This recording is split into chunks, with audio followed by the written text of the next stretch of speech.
Welcome to the New Rugged Order podcast, exclusively on the Hard Knock Digital Culture channel. Now give it up to your host, people, MM2K.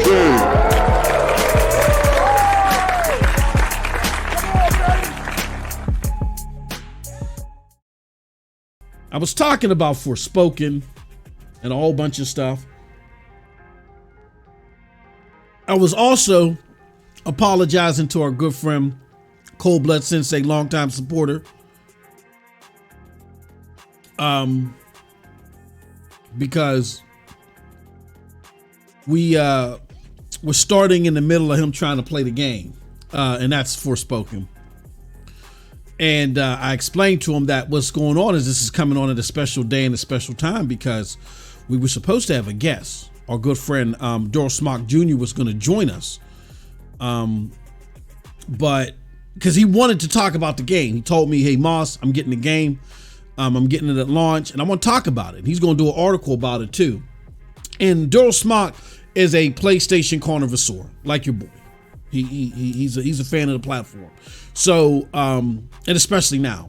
So, I wanted to get his thoughts on it and everything that was going on, but maybe he's still playing the game.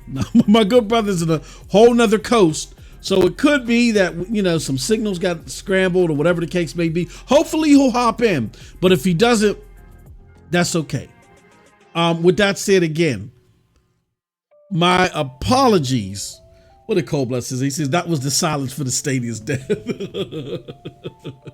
Golly, man. This is like the worst freaking program ever, bro. I swear. It's always something with this program.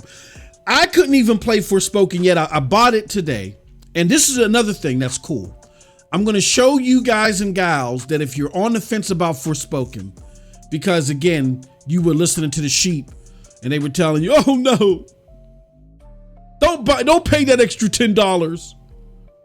That's a chocolate cream venti latte, cold brew.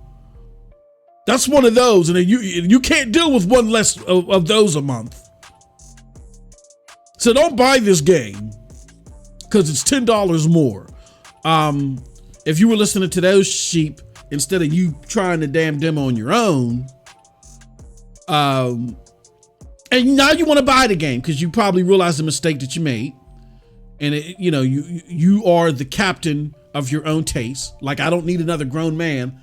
I don't need to go all the way over to where Cold Blood Sensei is at and say and whip out a peanut butter and jelly sandwich and say, here, taste this and tell me if I like it. Right? So if you're one of those people that, you're confident in your own decision making, but yet you still listen to the sheep about $70 for games, then we got a deal for you. I'm going to show you how you can get Forspoken on PlayStation for a discount. I just did. I say 15%. I got 15% off when I bought the game. I'll show you. Not a lot of people know how to. This is something that you're exclusively going to learn here. All right. So we're going to get into that in a little bit. Also, we're going to talk about the controversy with Forspoken. A lot of people are upset about the game both ways. A lot of people are upset about the game not, they're upset about the game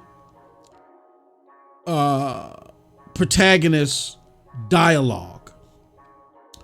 Then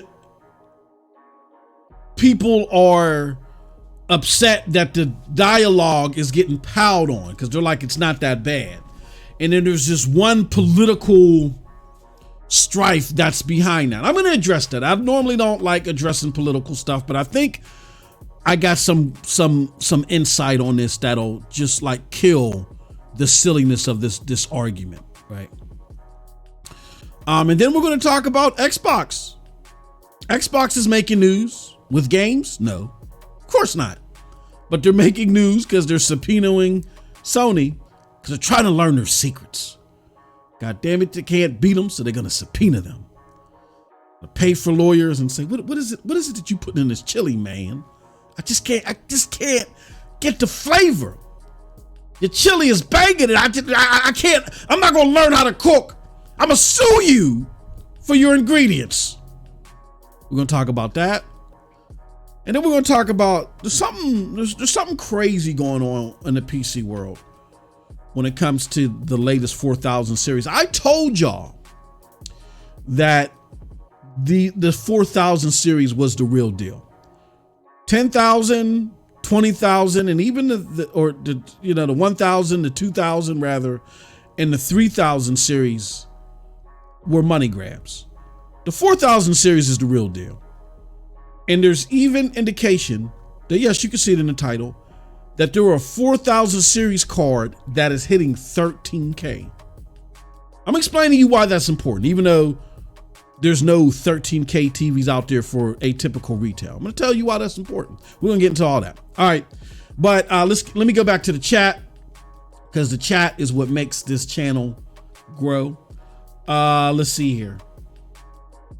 Vet says cold blood laugh. Oh yeah, he said that was the silence for the Stadia Stadia death.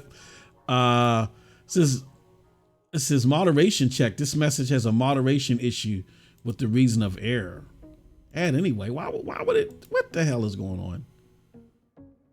We got Sean in the house. Jonathan, yo, what's going on, brother?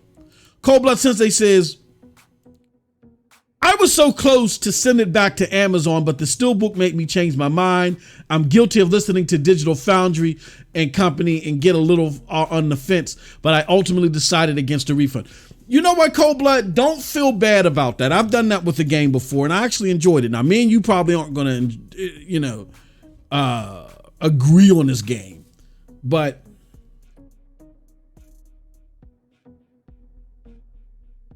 it's kind of like Quantum, what's that Xbox game? Quantum whatever. I thought the game was cool. I enjoyed it. I had fun with it. Was it the greatest game? No. But I had fun with the game and I had fun playing it. But then again, because of Digital Foundry and everybody was like, oh, this game is trash, I didn't play it for a long time. And then when I got my Xbox One X, because it was one of the games that at launch was enhanced, I bought it. And I played it and I'm like, this isn't so bad. Like, I wish I would have bought this way back. I wish I would have supported it way back when. And I'm learning with Forspoken, I'm not going to make the same mistake. So don't feel bad, Cold Blood. It happens. I am with you though, brother. I am a little concerned about the fidelity stuff.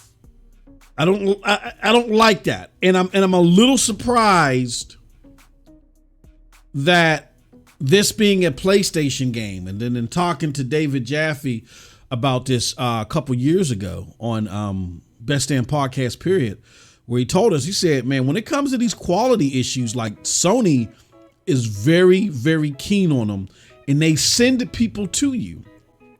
And I'm a little surprised that they sent people to clean up Callisto Protocol, but they didn't send people to Square Enix to clean up this. That surprises me, being that this is an exclusive. I'm a little surprised about that. I got some thoughts about that. We'll talk about that. But that's a great point. Cold Blood Sensei also says, probably going to play it in ray tracing mode with the, yeah, that's what I'm going to do too. I mean, I want my frames, but I'm going to figure that out. I just downloaded it. Okay. But again, let's not forget, y'all can get this game at a discount. Let me see if I can find that. I'm gonna let everybody know. Let me see. Let me do this. Let me just send out this tweet real quick because I want people to take advantage of this. And I'm not gonna go all over the world and tell people about it. It's gonna spread by word of mouth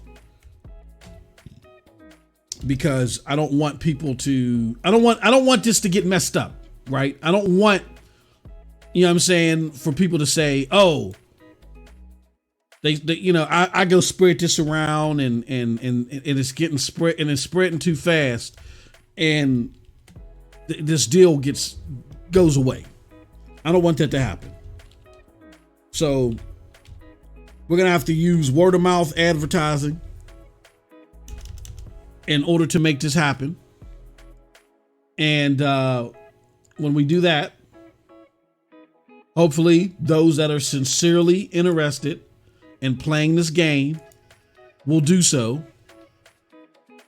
And they'll get a nice discount for it. You know what I mean?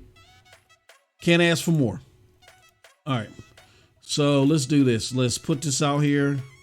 And we go. All right. So I'm going to show you guys and gals real quick before I get into this. I'm going to show y'all real quick how to get this game at a discount. All right. So let's do this. You know how we do. Let me show you something. If I can. Damn it. Where the hell? Hold on. There we go. All right. Now I don't want that one. I don't want that one. I want the full web. There we go. All right. There goes the full web. Okay. So here's a site called slickdeals.net. My brother showed me this site a long time ago, and it's been like the best site in the world for me. All right. And what Slick Deals does is Slick Deals is like a conglomerate of different deal seekers that work together in tandem all over the globe. And they go look for deals that are in different stores, and they're real big. I mean, you can find deals on anything, but it was mainly put to fame for electronics and games. But I mean, you can get deals like you see, you got medicine, all types. So just so y'all aware that if you're looking for a deal for something and you can't find like a coupon code or whatever, your best bet is to go to Slick Deals and type that thing in there, and just, you're gonna have to take some time and search through it. You know what I mean? So here's what I did. I thought about Forsaken, and I was like, or Forspoken, and I was like, do I want to pay $70? Do I want to pay that? I was being a cheapskate because Hogwarts Legacy is coming out too. And I was like, do I want to pay $70 for this? And then here's another thing. I got to be honest with you. I want to play Forspoken with all the bells and whistles. And I'm not 100% sure yet because this thing dropped on Shadow PC for cloud gaming. If y'all don't know, I'm a serious cloud gamer. I know that turns y'all stomach, but GeForce Now, mwah, perfectimo. And my brother, Vet Cloud Gaming in the chat right now, he plays Booster Roy. He's playing all the great games, even PlayStation games, PlayStation classics that are available via PC.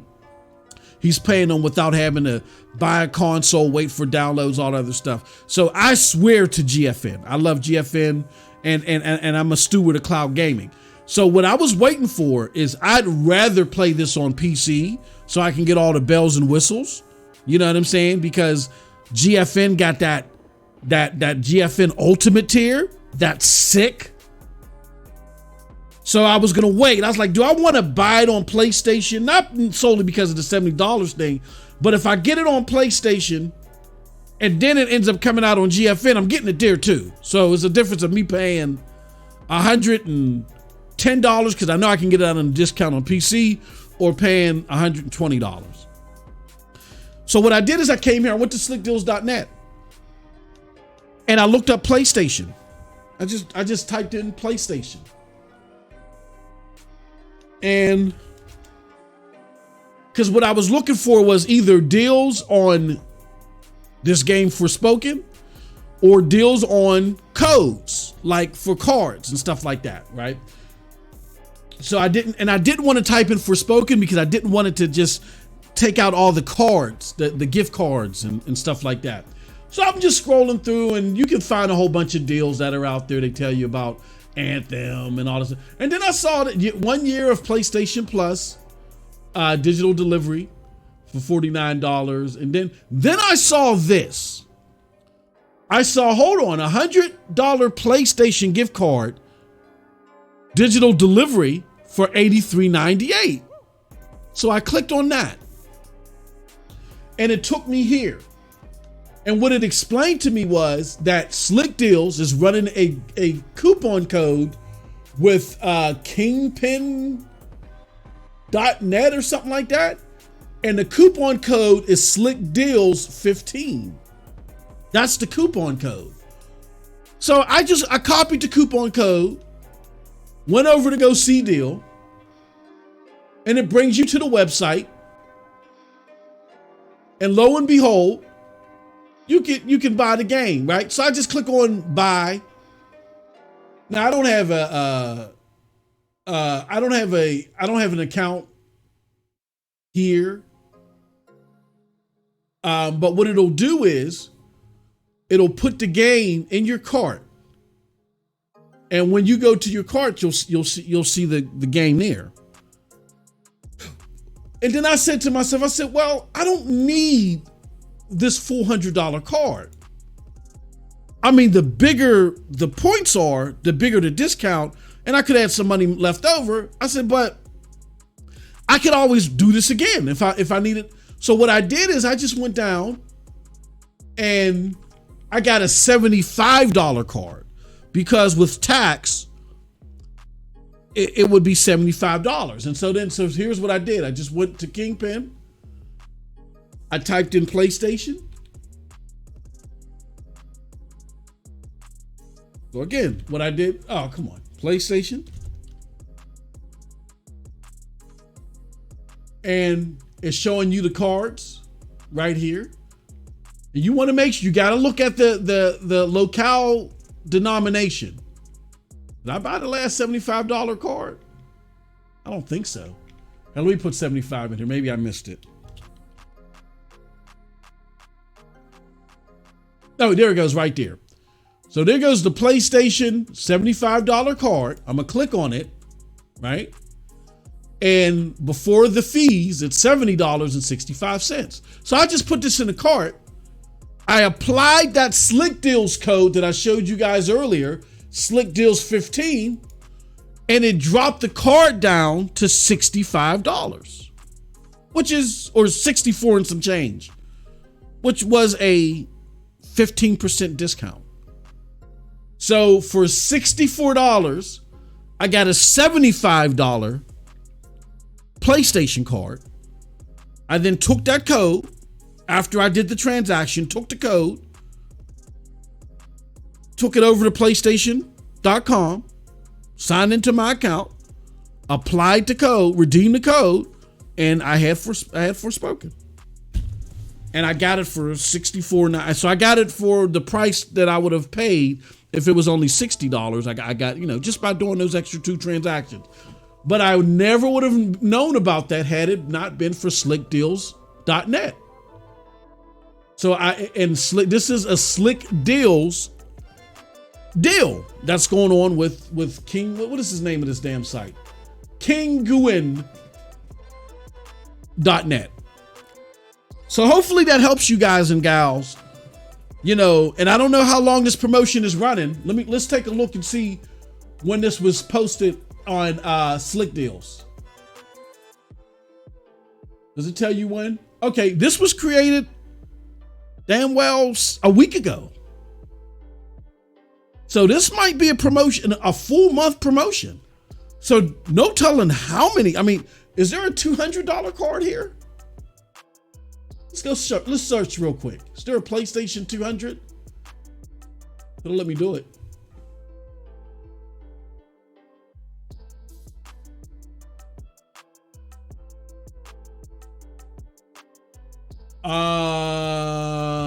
No. Shoot, I was going to say, well, I think the highest may be 100. Yeah, the highest may be 100, but you can just do it twice. You know, you can get $100 PlayStation card for $83. You guys saw it. It was $83. After the fees and stuff, I think it rounds up to 87. There's like a purchase fee, and you can get past those fees if you become a member on King Ewan. And King Ewan is not bad. It's you know, a good service for you if you want to get discounts. I go between them sometimes, but more frequently is CD Keys. You know, to get discounts on stuff.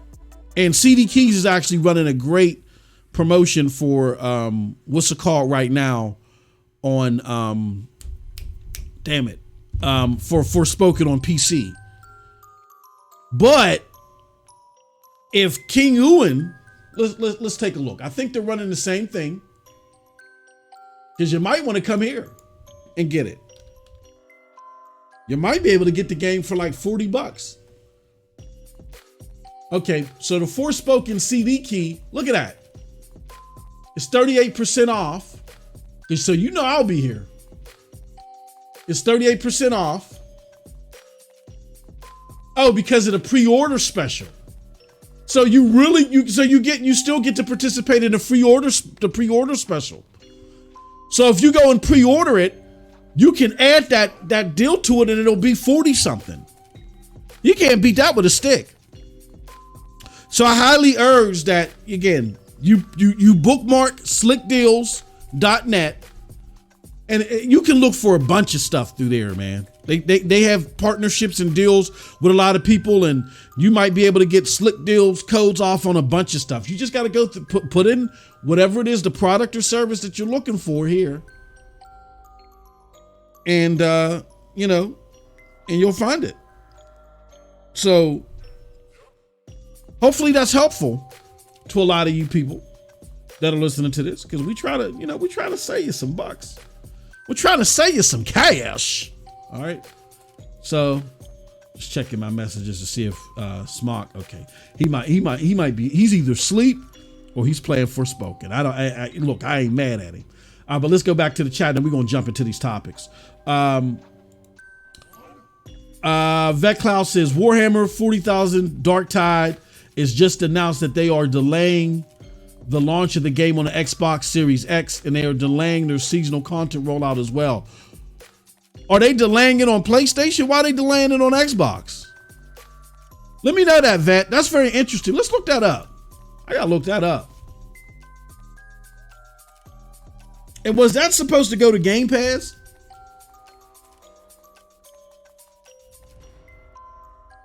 That's interesting. Let me see. Xbox. I liked the game. I had fun with it. Let's see if we can find some news. All right. Oh, DualShockers. Okay. That's interesting. Let's go to DualShockers real quick. Let's talk about that. It says no. Here, let me go to the web. It says no, Warhammer 40,000 Dark Tide isn't dying, but it's in a mess of its own making. The game player count is already dropping below Vermintide. Oh, wow. Yeah, there really hasn't been any marketing behind it. I mean, really, GFN has marketed it more than the company themselves. They really, they really were piss poor in introducing this game. Let's see here. This is in a weird place, the far futuristic heir apparent to Vermintide throne. It says, but the game has bigger problems, which is all the makers of a multi-platform game. It's not a single platform game. PC is not only a single, but even within that, its audience has been forcefully fragmented in a particular obnoxious way. Let's see here. It says in a black mark against PC. Oh, it says, while I'm all for diversity of services, and the competition on PC to lock the multiplayer communities on these different storefronts away from each other, even though they all exist on the same damn platform, feels like a cringe against gaming and black mark against PC gaming Game Pass. Dark Tide has for a long time been one of the highlights on Game Pass, a solid. See, look, yeah, okay, so it's on PC Game Pass. Here's my thoughts on this real quick before we hit the main topics. A lot of y'all think, man, that I just like crapping on Xbox just because this is the type of stuff that I be talking about. Xbox is a detriment to gaming. It's a detriment to gaming. Because what they're trying to do is they've gone from being a hardcore competing platform that pushes the envelope. They've gone to a platform that enacts certain things that in the short term look like a healthy bread and butter, but in the long term, it just clogs your arteries. You know what I'm saying? Like, this whole PC Game Pass thing and the whole Game Pass, I mean, trying to bring games cheaply, in a cheap fashion, to gamers at the sacrifice of competency and functionality and some of the things that we're like witnessing here and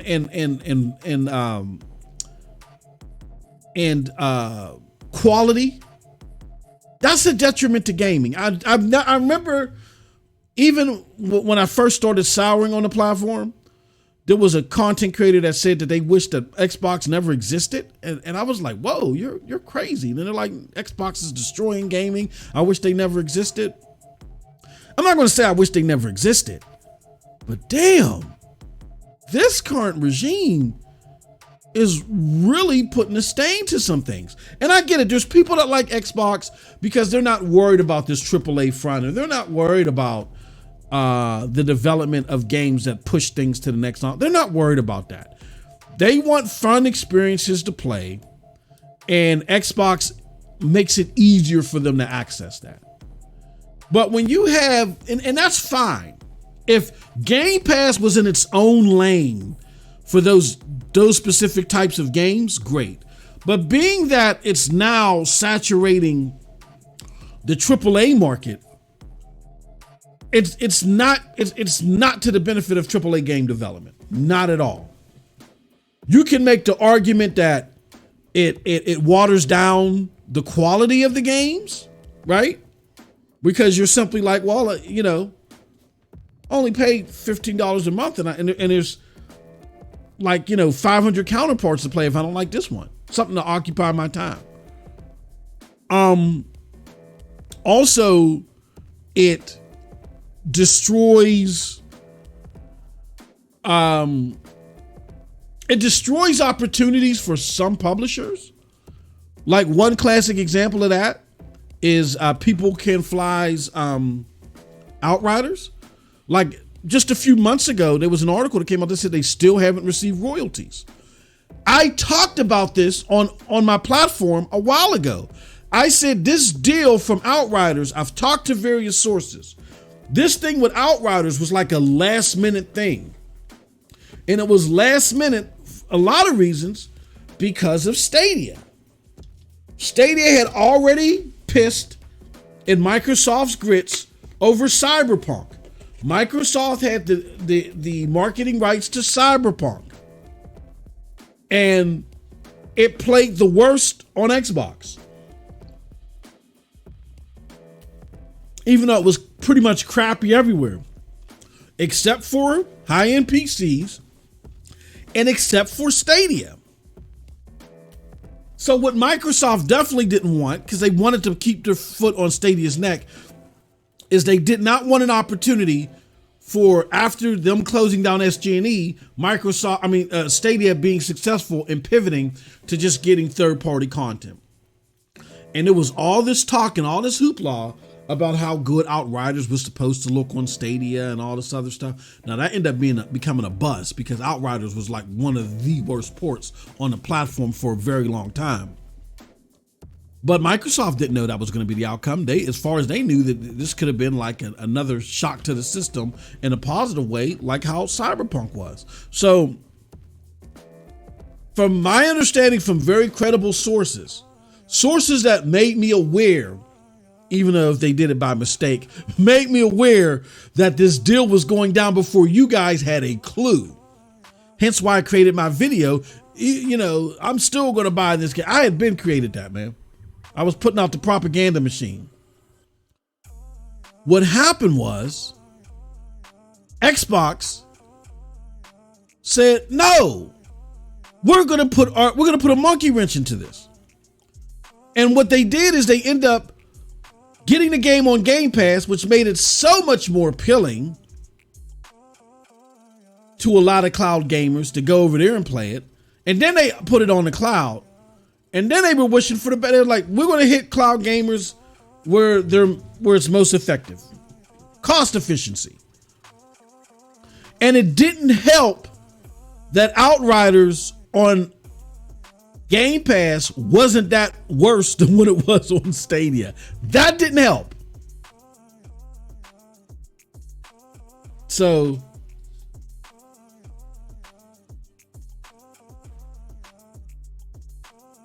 that was brought up upon by Microsoft trying to just strategically smolder out its competition, but it messed up everybody else around them. Well, particularly the developers. It didn't mess up Square Enix. They got extra bad. Because what happened was, by those games going to Game Pass, two things happened.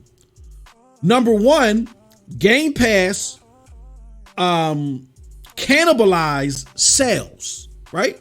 Cannibalize sales. Even though some people say, oh no, Game Pass helps games, get more game sales. But then we had Microsoft themselves talk about how, was it Satya Nadella not too long ago, like a week ago, said something to the effect of, people are being smarter with their money and where they don't have to buy stuff, they're just utilizing services, huh? So yes, Xbox is cannibalizing sales. That's common sense. I don't care what Microsoft is saying. You're not gonna sit here in front of me and say, who you gonna believe, me or your lying eyes? That don't work with me. All right. So with that being said, it cannibalizes sales. Okay, fine. So you not only cannibalize sales, which means that the royalty deal that they have with Square Enix, which is sales based, not only does it screw them there, but then, of course, Square Enix got extra money for this, and People Can Fly are not entitled to that money because that's a deal between Game Pass and the publisher. So they got double screwed. It's not like the game didn't sell well and everybody was hurting. Square Enix got a fat payday. So Square Enix got their money and they got it through a technicality, and they don't have to pay the developers. Come on. And People Can Fly, they put a lot in the basket of this game. An ideal partnership with Square Enix, an idea that they've been working on because of their experience with Gears and other things. This game is important. So now they're forced, because they're not the hugest company, but they're forced to make this game profitable. That's why they didn't drop the game. That's why they kept putting content and doing stuff, because they were like, damn, we got to make this profitable somewhere because this is pivotal to our future. And in a normal circumstance where it just would have been, if this game can do okay, we'll be okay, which I feel like the game ended up doing okay. People Can Fly cannot capitalize on that because the okay means that Microsoft sends you a fat check because of its Game Pass engagement, and you still fell short of sales. that it triggers certain compensation and royalties because of that Game Pass deal. So yes, Game Pass may be ideal for indie developers, smaller teams that don't get much saturation. But when they use Game Pass as a weapon to try to get a foot on their competition, it's not something that just harms the competition. It harms the people that are making the games. This is why I don't like that approach, the way that it's established for AAA game development. And this is my gripe against Microsoft, which a lot of people don't understand.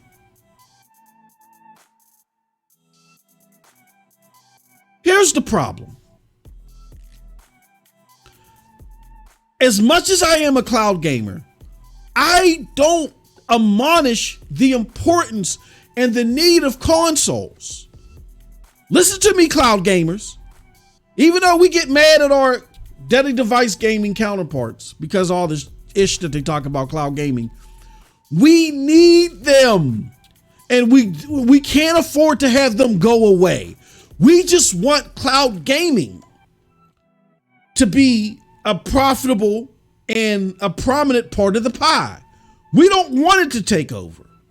Because here's what's going to happen. The reason why dedicated gaming is important is because dedicated gaming is expensive. Most times, a company is in the loss unless you're AMD, NVIDIA, or PlayStation when it comes to console. You're in the red when you sell the hardware. The PlayStation is usually in the red, but they get out of the red in like a year or two. It's amazing to see how fast they're able to turn a profit on their hardware. And Xbox is dead last because they're not a manufacturer at the level that Sony is, right? And then you would guess that Nintendo's somewhere in there because they're not using the finest parts and all that other stuff. But with that said, because hardware is expensive, you now got to convince gamers in a significant way why to buy that hardware. It has to be more than just our box looks prettier or the architecture look. There has to be a reason to separate you from your competition in gaming when it comes to why somebody wants to buy that expensive box. So then that's where exclusives are important. Exclusives are the difference makers. And exclusives just aren't important for buying a box. Exclusives are transformative because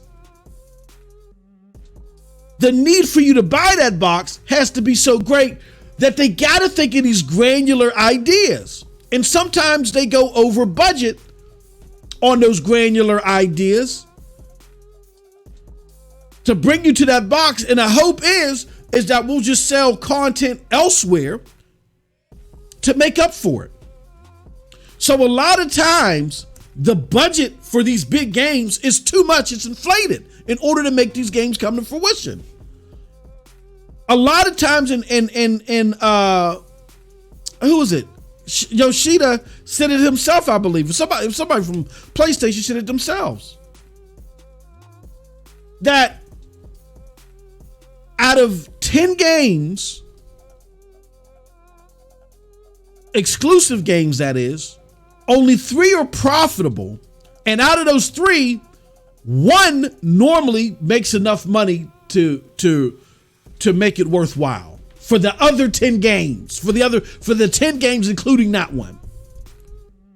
Wow, that's insane. But guess what? Those games are transformative. Those games change the culture. It's exclusive games that do that for the most part. Now, you'll run into some situations where you have like the Call of Duties and the Fortnites and all that other stuff, right? But guess what? Those are iterations of games that were exclusive. Like, you don't have a Modern Warfare be as big as it is without it picking parts from Halo and then adding to it, right?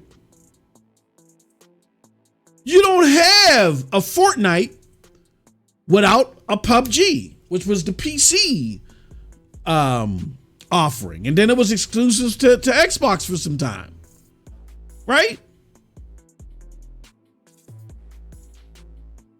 These exclusive titles are transformative for gaming.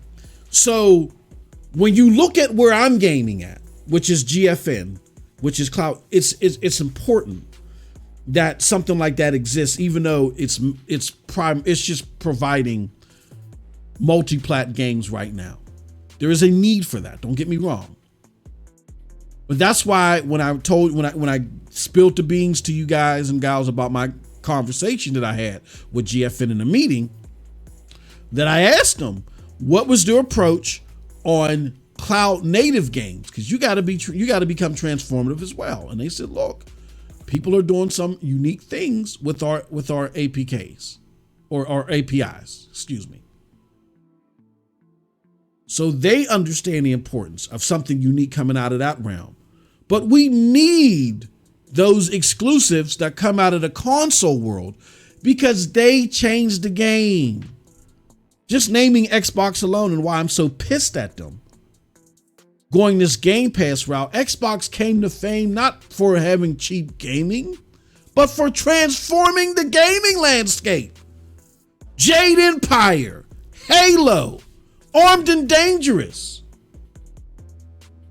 Then you go to the 360, BioShock, Mass Effect, Fallout, which was a multi-plat, but the money and the investment, again, that Microsoft put into the development of that game because they were trying to sell their box and they wanted those marketing rights, helped make that game transformative because those people gained access to resources they normally wouldn't have had without that extra support. That's why PlayStation's contributions to Square Enix is so pivotal. Regardless of what you think about Forspoken, they've hit pay dirt on so many of their other collaborations that they wouldn't have been able to do without PlayStation's help. And PlayStation is making those collaborations to help sell the box because the box is pivotal to what they're doing. So I don't want a world, not at this juncture, not until I don't want it, not until we see the cloud start producing things that is mind-blowing at this level or more that we're getting from consoles. We need the hardware, we need consoles, and we need console exclusives. Because as great as it is for me to pay a monthly subscription and get access to multiplats, that's not transforming gaming.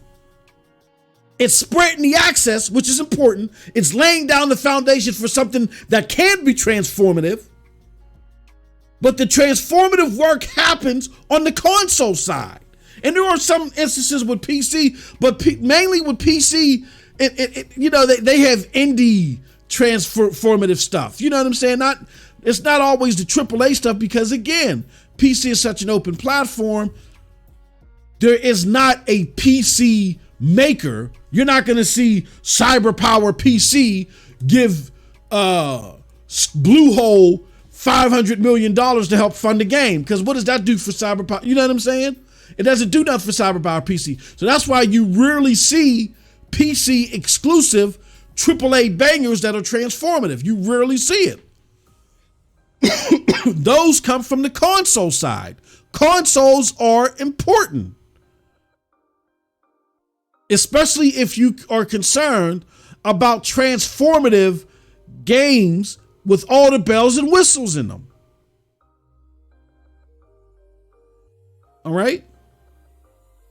And so this whole Game Pass thing is for the birds because it diverts from that, and it's just trying to give you a bunch of fairly decent, cool experiences that for a nominal fee. No. Now, granted, Starfield is going to be in Game Pass day one. Starfield was created way before Game Pass was even a thing. I mean, was created way before, well, yeah, it was, but way before Microsoft absorbed it. So a lot of those development costs, I would presume, they didn't have to eat. So this was a great opportunity and great timing. But can you imagine if at the beginning of Bethesda, I don't know how Starfield is going to turn out, but can you imagine at the beginning of Bethesda starting this development for Starfield, if they had to do it with Game Pass in mind?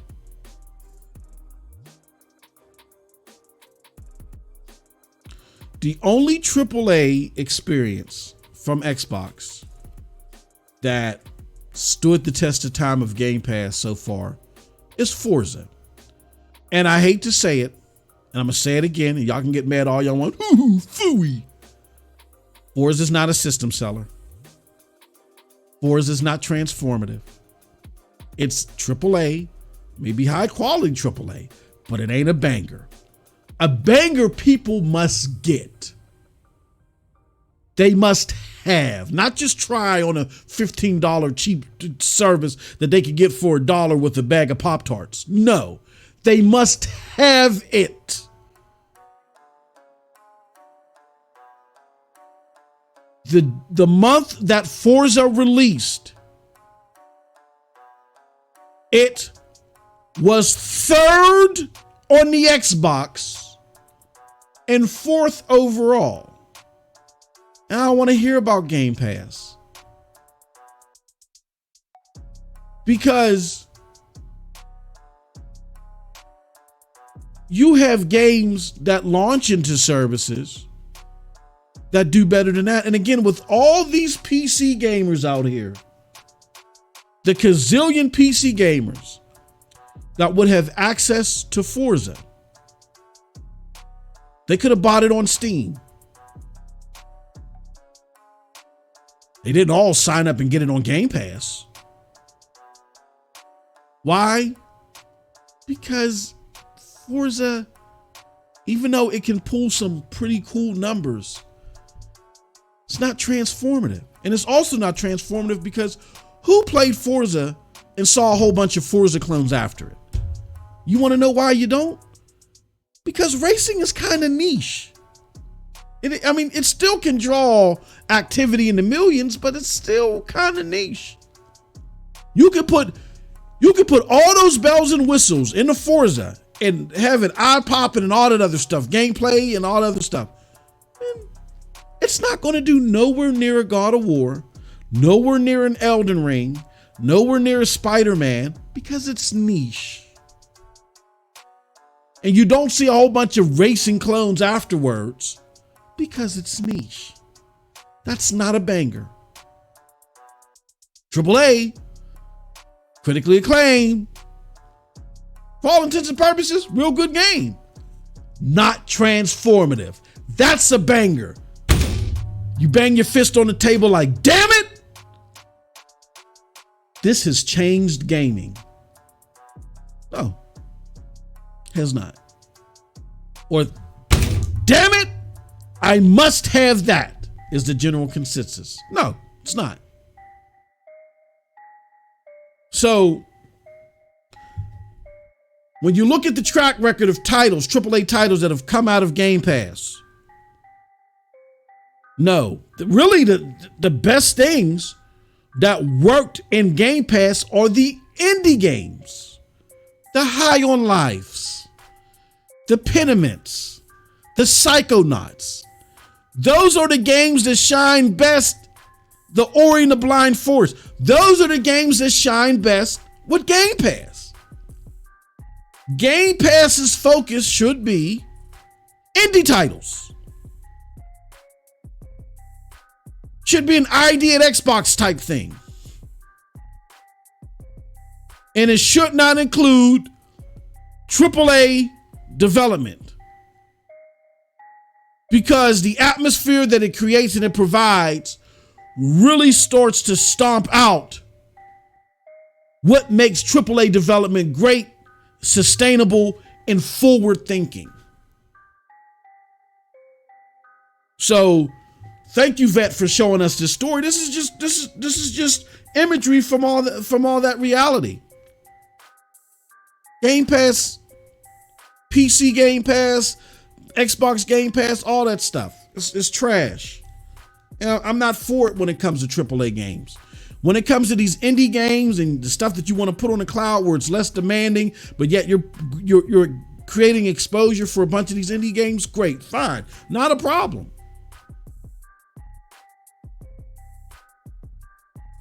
But I don't like the prospect for AAA game, for the simple fact that now you got people that have Game Pass that refuse to buy games. So now you're seeing games on consoles, 70% of the sales are on PlayStation and 30% are on Xbox, because they're saying, well, I'm just waiting for it to come to Game Pass. Huh? How does that support the developers? It'll support a developer for an indie title, because when those type of deals happen, the indie, I know, because I'm talking in my stint with publishers and developers and dealing with Stadia and getting close with them and talking to them about what they do. Publishers of indie games are a lot more reasonable and family oriented and thoughtful towards the developers than publishers of AAA games. You know what I'm saying? Revenue sharing is a lot of things that they do, you know what I'm saying, and support, because I get the smaller nature of it. So yeah, in a situation where if Xbox approaches an indie game and wants to throw it in Game Pass at the last moment, that publisher is going to be more thoughtful to that developer in all likelihood. Publishers like Wired Games and other, you hear about the publisher developer relationship with, now I'm not going to say all, but the majority of these indie, and it sounds a lot different from what you hear from the AAA realm. Game Pass is designed for gamers, for value gamers that want to play a lot of games. Most gamers buy AAA or console gamers, which Xbox is still considered is a console offering. They just want to spread the console offering through the cloud or whatever. And that's not working for them. But I digress. Anywho, console gamers or console-minded gamers, they're more in tune with playing just a select number of AAA games. It's the truth. 2 games a year, a total of 7 to 9 games in their catalog. That's it. For each console generation. So by you trying to meld a indie product with AAA, you're trying to meld a indie service with AAA products. That's going to hurt gaming. Now, or at least hurt it the way that Xbox is trying to do it. And some may argue that it's hurt other places too. Like if you look at Origins, they've closed it. I think they're shutting down the whole Origins thing, right? Or maybe not so much, but they're opening it up. Ubisoft had to open up its games again to Steam. Like they had to refocus and still make their games available via the traditional a la carte avenues. and not say we're just going to restrict it and just sign up for a subscription service. And some people may say that since the enactment of those subscription services, it's killed the quality of those publishers. I mean, I like Ubisoft games, but I gotta admit, Ubisoft isn't doing too great since the rollout of Ubisoft Plus. Now, granted, I'm gonna be crying like a baby with my thumb in my mouth if they cancel Ubisoft Plus.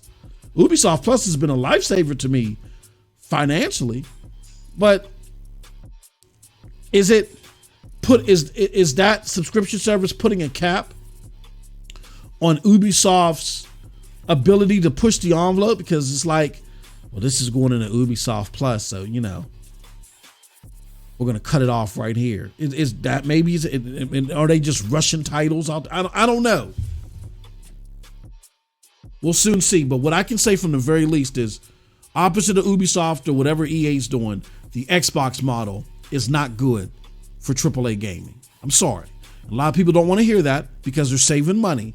But saving money isn't what's needed. This is not. This ain't ears of corn and melons that we're buying here and tater tots at the grocery store. This is technology. Technology is supposed to improve, get better with each iteration. Every 3 to 6 months, supposed to make a significant improvement. It doesn't do that on the cheap. I'm sorry. Indie development, sure. Model is perfect for that. AAA development that pushes gaming into the next stratosphere? No.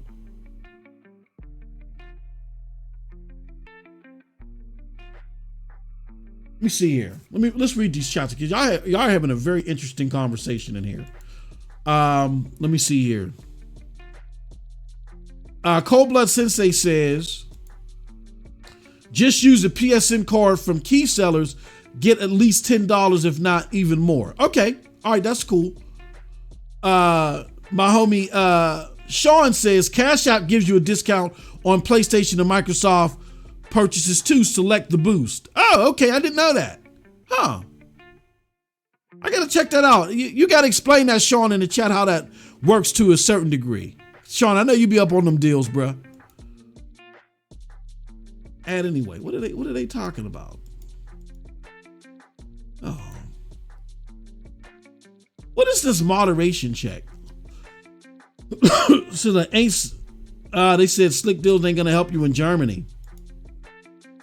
So most, you ain't teaching us anything new. Laugh out loud. We all know about key sellers. No, I'm not talking about the key sellers.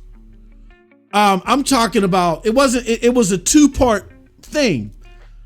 You go to Slick Deals, and Slick Deals had that coupon code that was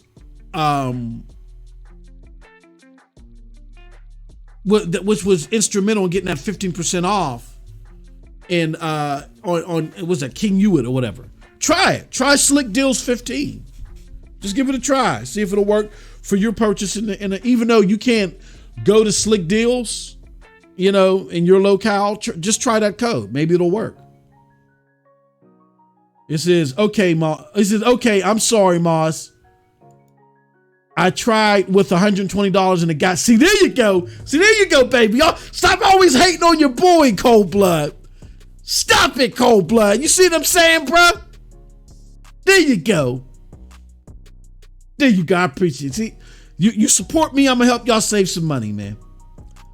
There we go. Oh, come on. Why is it a moderation problem? Error? He says, thank you, Moss.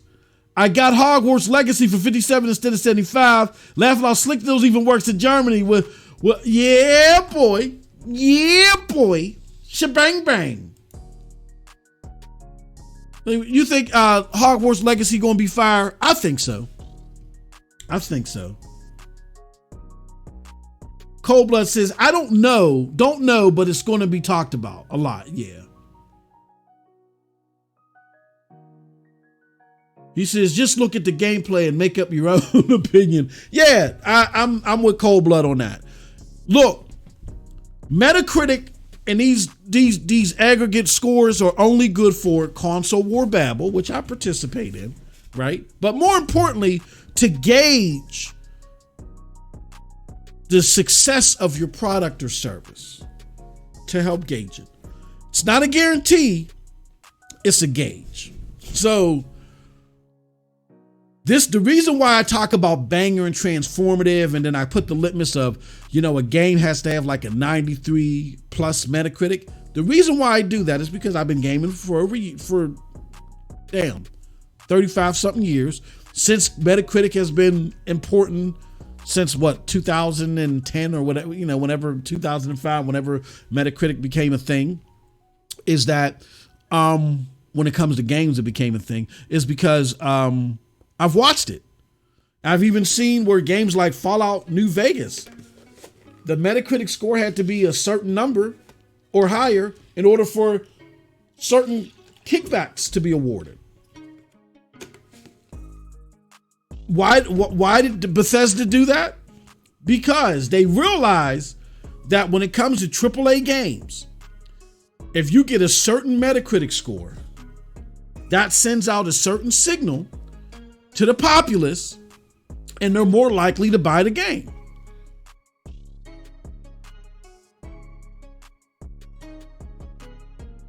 And I've seen over the years, you can call this the Sony effect.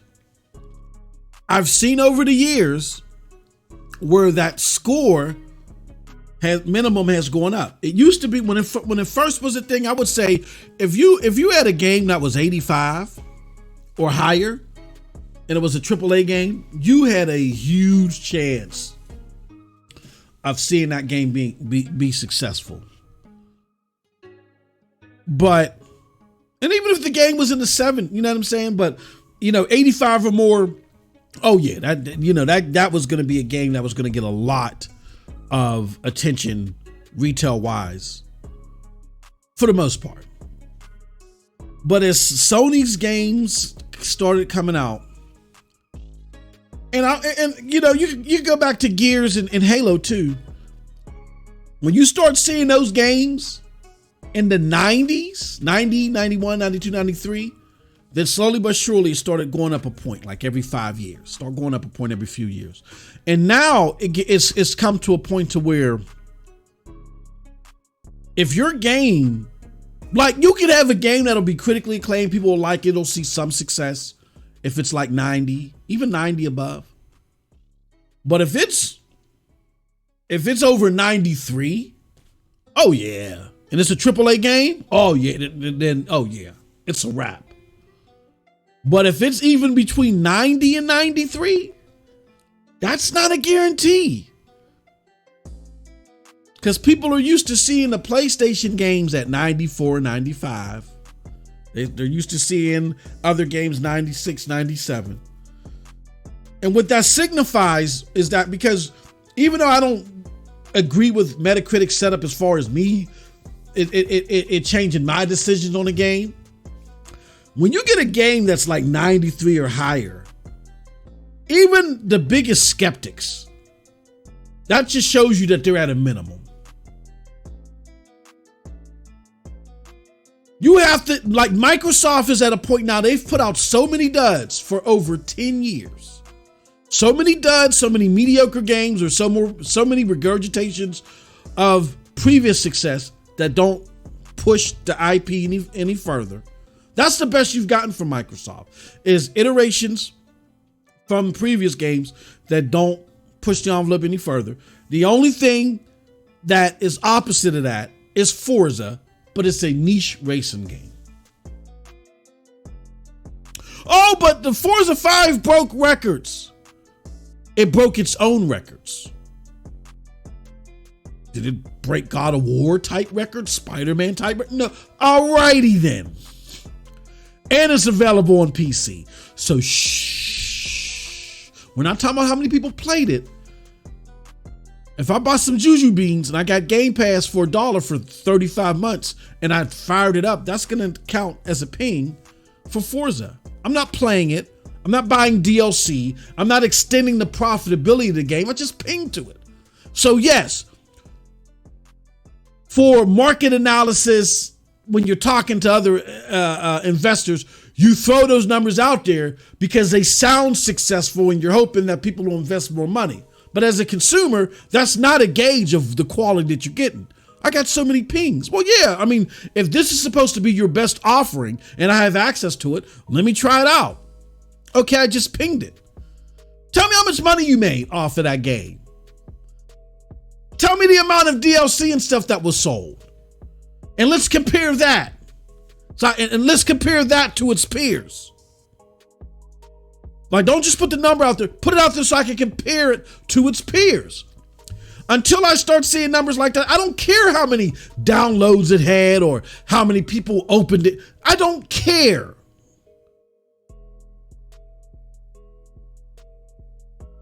And nothing against Forza or Gran Turismo. This is not early 2000s anymore, 97. Those games don't hold the weight like they used to. Those games used to be up there with Madden and other games. Like racing games where like people bought their PlayStation 2s for Gran Turismo and all that. That stuff just doesn't happen anymore.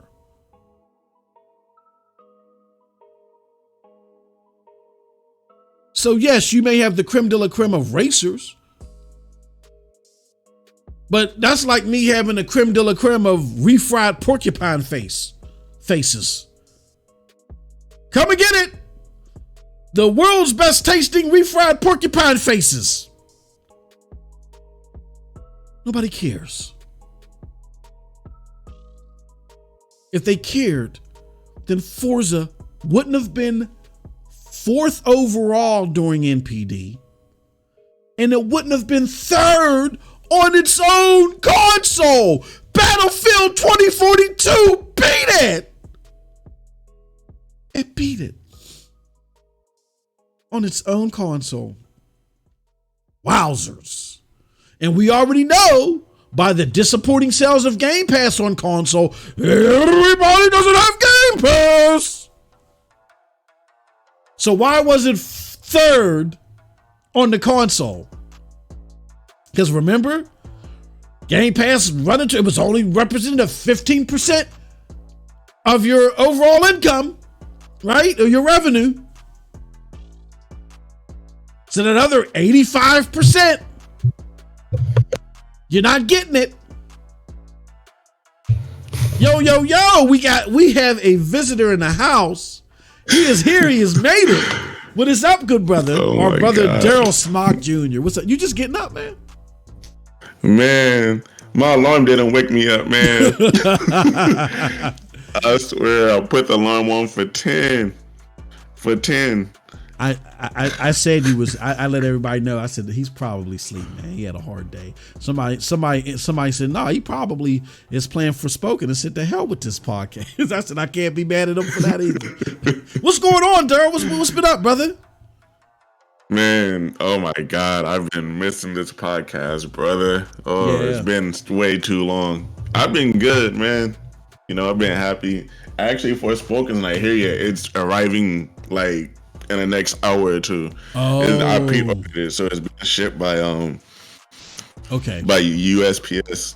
I got you. So you got the hard copy. See, I have the PlayStation 5 digital.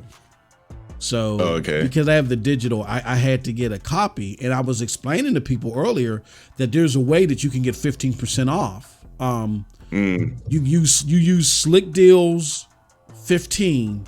You go to a site called King Hewitt and put it in there. You'll get 15% off of PlayStation.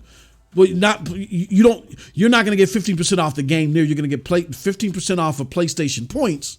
But then you then take the points and buy the game with that on the console. So it's downloaded, it's installed, it's ready to go. Just so let me do this first. But what's going on, people?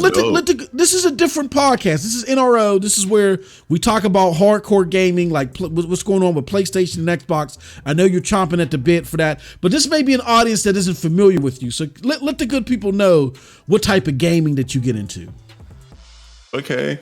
Well, lately I've been playing a lot of racing games. I've been playing a lot of Need for Speed Unbound. Mm-hmm. I've been playing a lot of Gran Turismo 7. I've been playing Spider-Man and God of War. Those are the only games I've been playing so far. Okay. And just for full Like, disclosure, so you're just like mine. Your favorite console is the PlayStation 5, right? Just yeah, I grew up playing PlayStation. Like ever since I was a little kid. One of the first games I played was Gran Turismo. The first one. I used to watch my dad in the living room playing Gran Turismo with his friends, you know? So I was like, I just used to be in the back watching. I was like, man, I want to, you know, like I used to watch them play. And then they didn't used to let me play at first, but like, as you got older, eventually they did. And, you know, of course I sucked at first, but yeah, man, I've been a competitive racer and I've been a Sony boy since I was a kid. But then also Nintendo 64, like that. Okay. Nintendo 64, Sega Dreamcast, and PlayStation. Those are like staples for systems. Right. Oh, that reminds me. Sonic Frontiers. I've been playing that game too. Okay. Now Sean 87 is cracking on me in the chat. And if you don't, and just so you're aware, Smock, the show is live on twitch.tv/MightyMost2000. I'm gonna send you. I'm gonna put it in our. I'm gonna put it in the DM so you see. Okay. I'm gonna put it in the Twitter DM. The reason why he says that is because right before you came live, I was talking smack on racers. I was like, because I put something out there. I said, when was the last time you seen Xbox have a banger? And everybody was like, Forza. And I'm like, okay, Forza, don't get me wrong. I mean, in all intents and purposes, it looks like a good game. It gets all the accolades. But I'm like, racers don't get the attention that they used to get. Like, I remember people used to buy consoles for racers. And, and they push numbers, but it's not like that anymore. I said, so it's not. Xbox has to do, you know, on the action game side, I feel like they have to do better. What do you think about that? I'm not gonna lie, I agree. I feel like the audience for racers, like, what do you mean by action game side? Oh, like, you know, as far as like Gears has to get better. Halo has to get better. Like they need to produce a Halo or a Gears that gets the critical acclaim of a God of War or a Last of Us. You know what I'm saying? Like, you can't have a racer only be your, as far as AAA development, be your primary output. You know what I'm saying? Like, they need an action game. For Xbox, yeah, man. I don't know. Like, they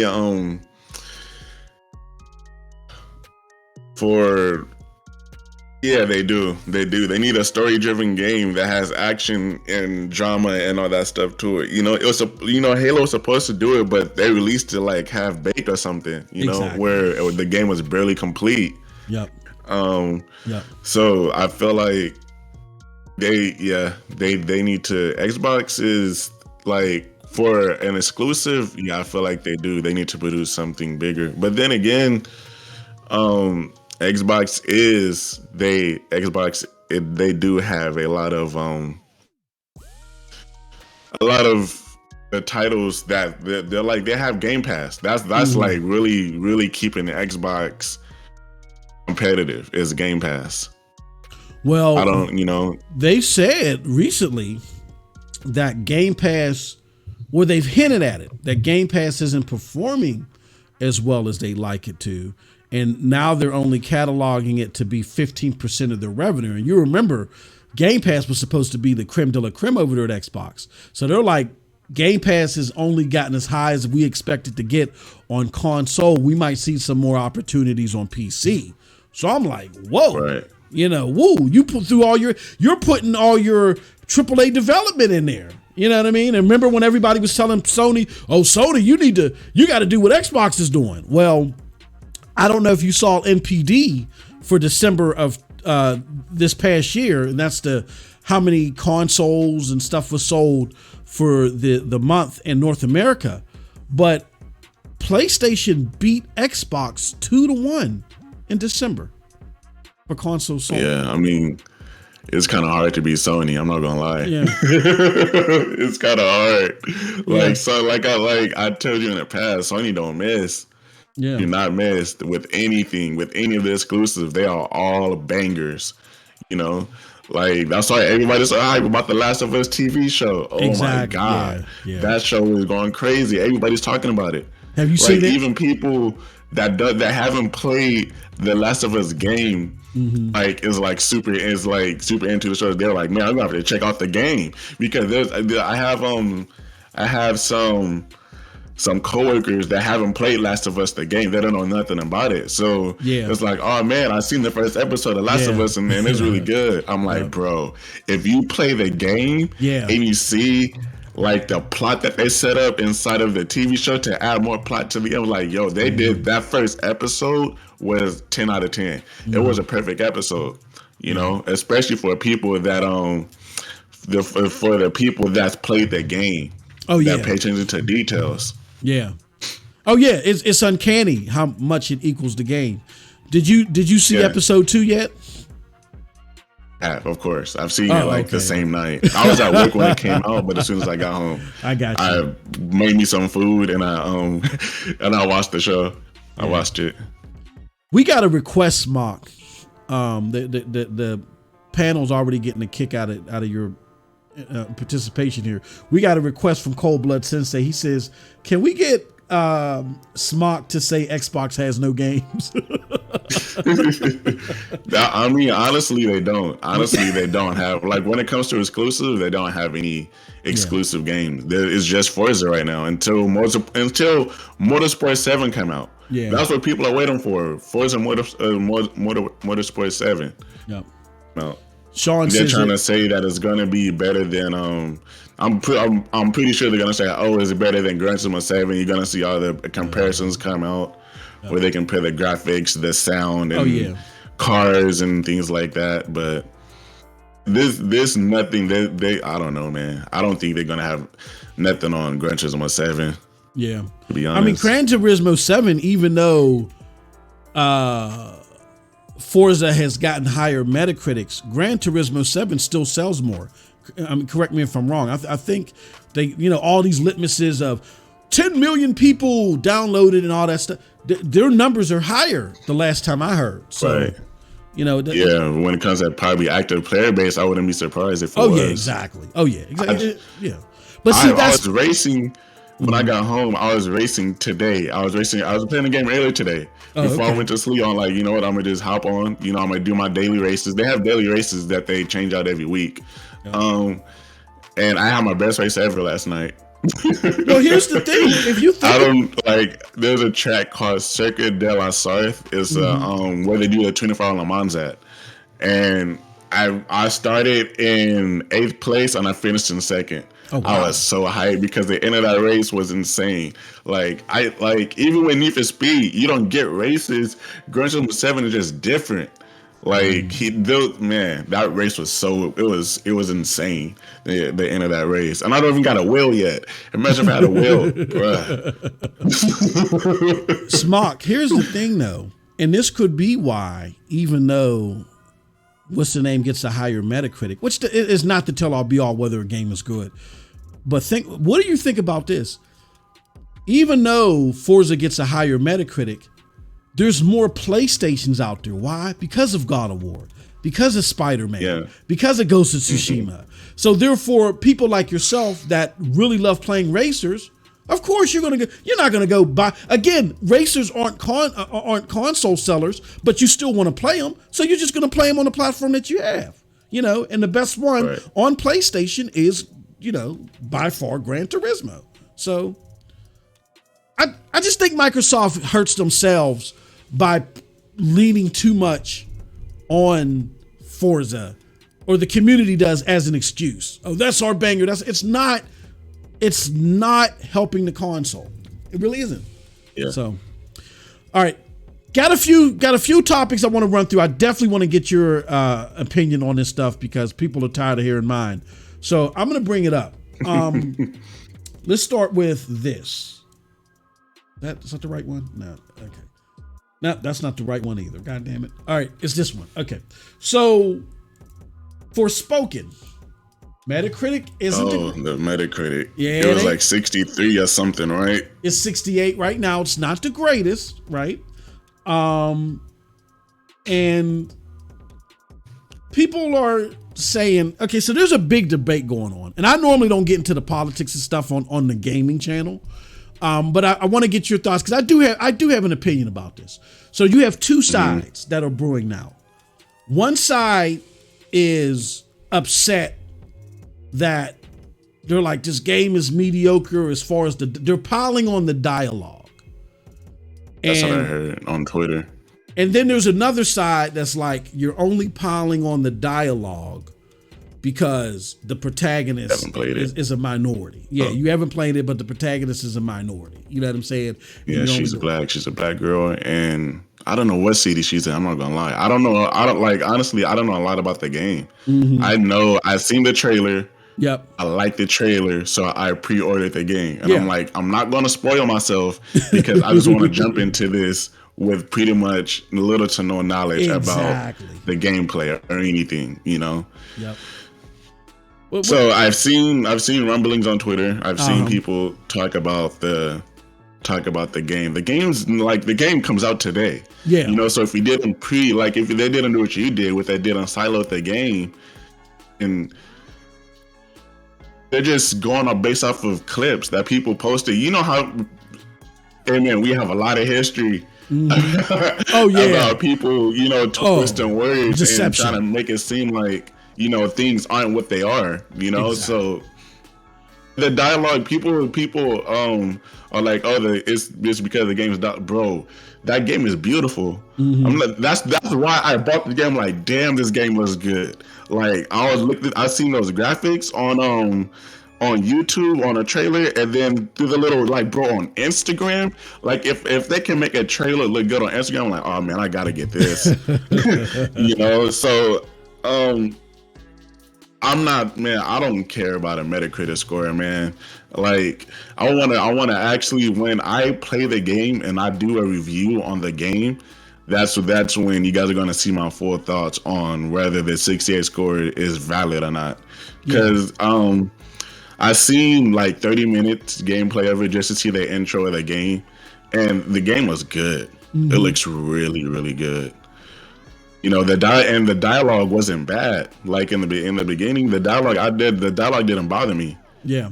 The banter back and forth from the side character and her cuff little things that she has on her arm, it wasn't to me, it wasn't annoying. Like, she's like a teenager, you know? Yeah. And she's like got thrown into a new world, and she's acting like she's basically portraying a girl who doesn't know what's going on. She's like, holy crap, I can do all this stuff. That's awesome. You feel me? Like, exactly. That's how kids are, though. Like, in real life, if you're a kid and you get thrown into the new world, you can do magic, and you know, you can do parkour and all this stuff. You're going to be excited about it, you know? So I don't see how people are mad about that. Well, you know, I beckon it to this, like, and there's some people that are arguing and saying that you only dislike the game because the protagonist is black. Sean said stop being logical. Yeah.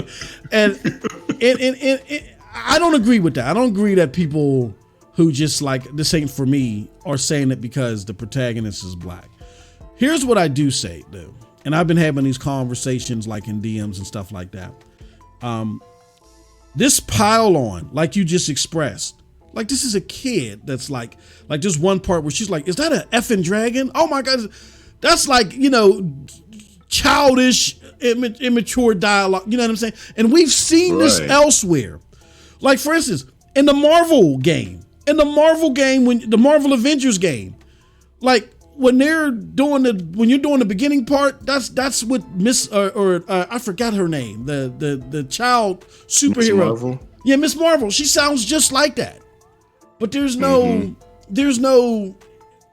wasn't this outrage. I think that there's people that have an agenda who have an anti-Sony agenda. And because they have an anti-Sony agenda, they may see this minority figure talking like that, and they're like, no, that's unbelievable. I don't think black people talk like that. You know, and they're not saying it, but that's what they're implying. And I hate to put that out there as what's going on, but to pile on in these conversations they're worse than what I've seen for Marvel. And then you see this type of silly, goofy banter in the Marvel stuff, and it's just over the top here. So I do think that people are using that type of animos to project it towards Sony. Then I've seen crazy stuff like because there's a scene where she's a criminal and she's getting stuck up, and they're like, "Oh, is this what Sony thinks about black people?" And I'm like, stop, because Xbox had the blacks at Xbox thing going on. Like, let's not even go there. Right. Let's stop it. You know what I mean? But those are my thoughts about it. I just think that, and Smock, I don't know if you knew this, but there was a free downloadable demo for the game. I know you've been working like that. Yeah, I've seen the demo. Oh, you seen the demo? Play it. I want to get the full release. Oh, okay. I want to. I got you. I got a new camera. I got a new webcam. Because Razer introduced their 4K webcam at WWDC or something like that, or like the where they go and unveil new products and stuff. Mm-hmm. So they introduced a 4K webcam. Oh wow! It was only $299. Oh, that's for some people that could be a bit pricey. Yeah, but it's the best webcam on the market. It blows every other webcam out the water. Wow. I promise you, every other webcam is not. No other webcam on the market right now is that's a good price. Webcam. That's not actually bad. I mean, considering I bought I was doing some filming for somebody, and they're like, I want a decent 1080 webcam, and I just bought it for them, and it was $175. $299 for a 4K webcam is nothing. So, yeah. But yeah. We got we got a question in the chat. Somebody, Sean asks, what is the game that got killed on Metacritic that y'all loved? You can go first if you need time to think. I can go. I do need a little time to think. Okay. I don't know. What's up, Lo-Fi? It's been a minute. Oh, Lo-Fi's in the chat. What's up, Lo-Fi? What's going on, brother? The game that I don't want to say I loved it, but the game that I thought no, I got two of them. Rage 2, I think was unfairly pegged as it got a worse score than the first Rage, which the first Rage was horrible, was god awful. I don't know why Rage 2 was scaled so bad, because I love that game. The first, but the one game that I feel like got a bad rap because it wasn't God of War-esque, and it wasn't grand and how it played like God of War, was Days Gone. I think Days Gone is a pretty good game, and even though it didn't get butchered, like it was still like in the 70s, I think the score was too low. Like if you can find, let me see, Days Gone Metacritic. I think Days Gone got a real bad shake, and it's a shame because.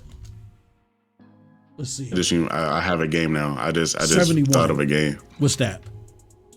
Sonic Frontiers. It got a 71 on Metacritic. Oh wow, yeah. But it says 98% of Google users like this video game. So I don't know if that's Sonic overall or if that's Sonic Frontiers, the game. Okay. I don't know how accurate that is. Well, you can check the user score on Metacritic too and see, that's usually.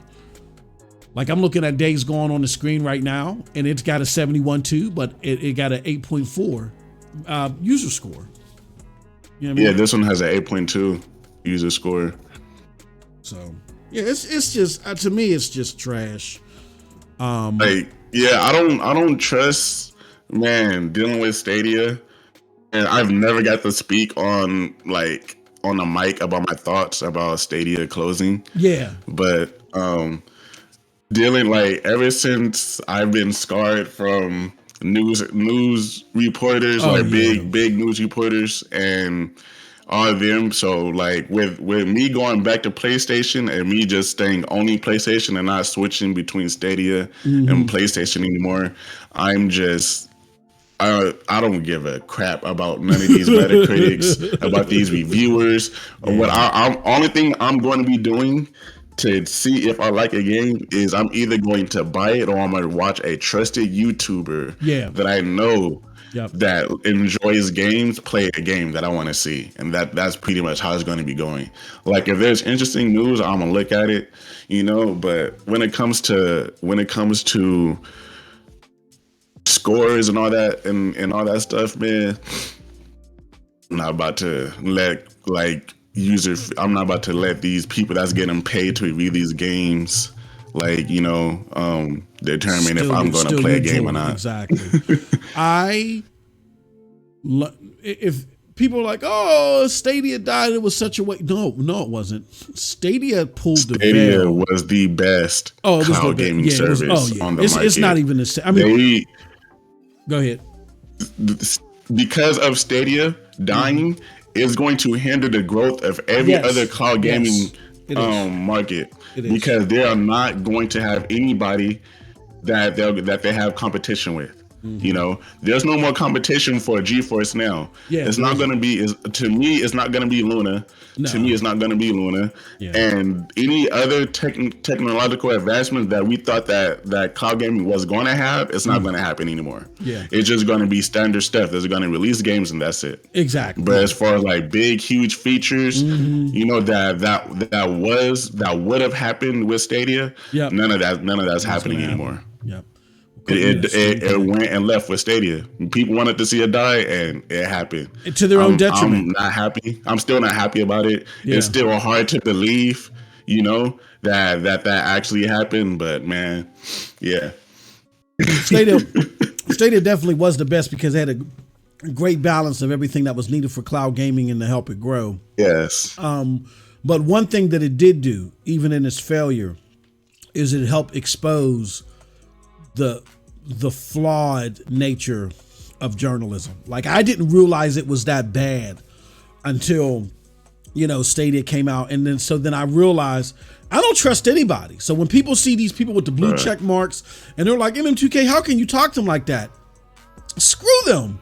If you're freaking lying to consumers, I don't give a F who you are, how many, your popularity means nothing to me. You know what I'm saying? This is not high school.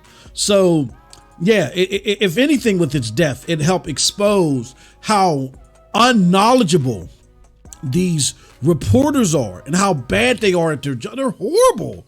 And they just band together to get clicks. So Metacritic really means nothing to me, but it's a shame when you see a good game get a low score because it's going to have an underlying effect. You know what I mean? So exactly. Yeah. It's a shame. Yep. So, but I thought that part was interesting that they're having that debate. I got the game, you're getting the game. It sounds like everybody pretty much here in the chat is going to play the game. I mean, I'm not thinking about the Metacritic score, and you should either. Like, give you an example. I don't go when I'm looking on the fence about a game.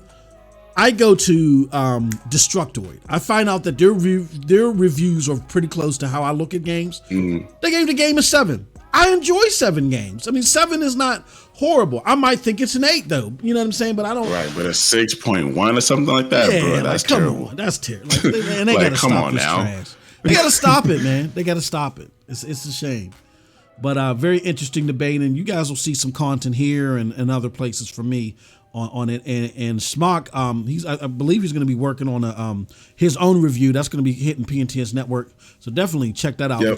Check out his channel. He got his own page on PNTSnetwork.com. Just go under members and you'll see Daryl Smock's page where you can access all of his content, his YouTube channels and stuff. All right, next topic. Xbox is suing Sony.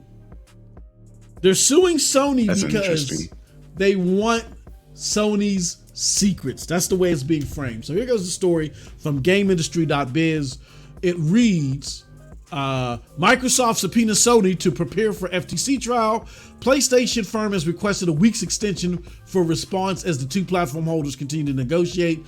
Microsoft has issued a subpoena to Sony Interactive Entertainment as part of its preparations for the FTC in the court this summer. A new filing in the case reveals that Xbox firms served the subpoena on Tuesday, January 17th, with an initial response deadline of Friday, January 20th.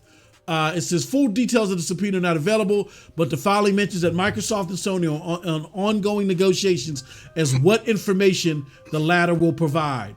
It appears to center around Sony's production capabilities, which presumably ties into Microsoft's defense against the FTC. So they're they're trying so to. Are they trying to say the connection is too good? I don't understand what's happening. What? Are they really mad about Sony? Are they mad that Sony makes too good of games or something? What is this? Oh my gosh. It's crazy. It's sickening. Here, I see Cold Blood. I see you, and unfortunately, I don't have the phone number set up right now. My bad, bro. But if you're interested in calling in, next show we'll definitely have it up. Yeah, I don't have it. It set up because I have a guest, and that kind of messed me up getting the phone number. But my bad, Cold Blood. We'll get it set up next. I'll work on it. Get it set up next time. Yeah, man. I don't know, Smart. Go ahead. What are your thoughts on this, man? It sounds like Xbox is jealous. Sony, like we just having a conversation. Sony, their exclusives don't miss, and I guess Microsoft want the secrets, or what they probably do want the secrets on why their production quality is so good. What can you say? They know what their people want.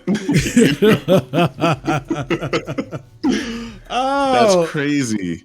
I was joking earlier that Microsoft, was like a chili cook-off, where Microsoft, me and you, Smock, we have a chili cook-off, and everybody's coming getting your chili, and nobody wants mine, and they're like, oh, throw his nasty shit away. And instead of me coming to you and watching you and observing you and taking note of how you're making the chili, I come over with the judges and I say, taste his food. Let's see what's in it, because I want to make sure he ain't cheating. What do you mean cheating? He's just, how is Sony cheating or anything? Or how is Sony doing anything that requires you to understand their production as it relates to you saying that you should be able to buy this company and not put games on other platforms, which the FTC doesn't want you to do. That really has nothing to do with Sony, except for Sony saying, we feel like this would harm us. And now Google is saying it, and now NVIDIA is saying it. I think that's indicative of you. I think your production needs to be looked at, because why is it that after the 360 generation, when you proved that you could compete, you fell off? And now all of a sudden, you don't know what it takes to make a good game anymore? Like, stop it. I don't understand it. Crazy to me. Yeah. But it is, man. It is. Oh, it's crazy. Crazy. Yeah, man. I don't know what's going on over there at Microsoft. The companies that I'm worried about right now are Microsoft and Warner Brothers. Those are the two companies that I'm worried the most about. Yeah. Warner Brothers are making some crazy decisions when it comes to the movies. Yeah. When it comes to trying to cut costs. I don't know why they're cutting costs for these movies. Like, it's insane. It's like, Warner Brothers, they hired somebody from that was like an ex-director or an ex-writer from Marvel, and they fired a bunch of the actors, a bunch of the good actors, and they're just replacing them. I'm worried about Warner Brothers right now and the movies and the DC universe that they're trying to create. And then now Microsoft with their games, man, they just can't. I don't know. They just can't get a handle on it, what's going on. I think on the production. The problem with Microsoft is that they don't have a standard high enough that they operate under, where they hold people accountable to that standard, where Sony does. Yeah. I mean, Sony is really strict with their games, really strict. Sony looks at look at how many faces have been tossed out of Sony, have left Sony. And you might say, oh man, I really like that person, but they still kept the quality up. Like, who's been tossed out of Microsoft? I mean, you had Mike Ybarra who left. You had I forgot the guy that was doing Gears. He left because Mike Ybarra poached him. You had Shannon Loftus.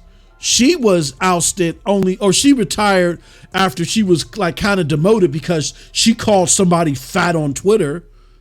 But you don't nobody seems accountable for these failures. And that's Microsoft's fault. What do you principal, tell me why he keeps getting A's. The biggest mistake Microsoft has made and go with Bungie. I feel like if Bungie was still part of Microsoft, they will probably be in a bit of a better spot because Destiny 2. Mm-hmm. You know? Yeah. Because after Destiny, that game is killed. That game is doing numbers, and Lightfall is about to release. That's about to go crazy. Yeah. You know, that's a whole lot of more money. That's a whole lot more money for Sony that's about to come in after Lightfall drops.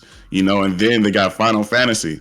Sony just got so many games, so many exclusives that just don't miss. They just don't. None of these games are bad games.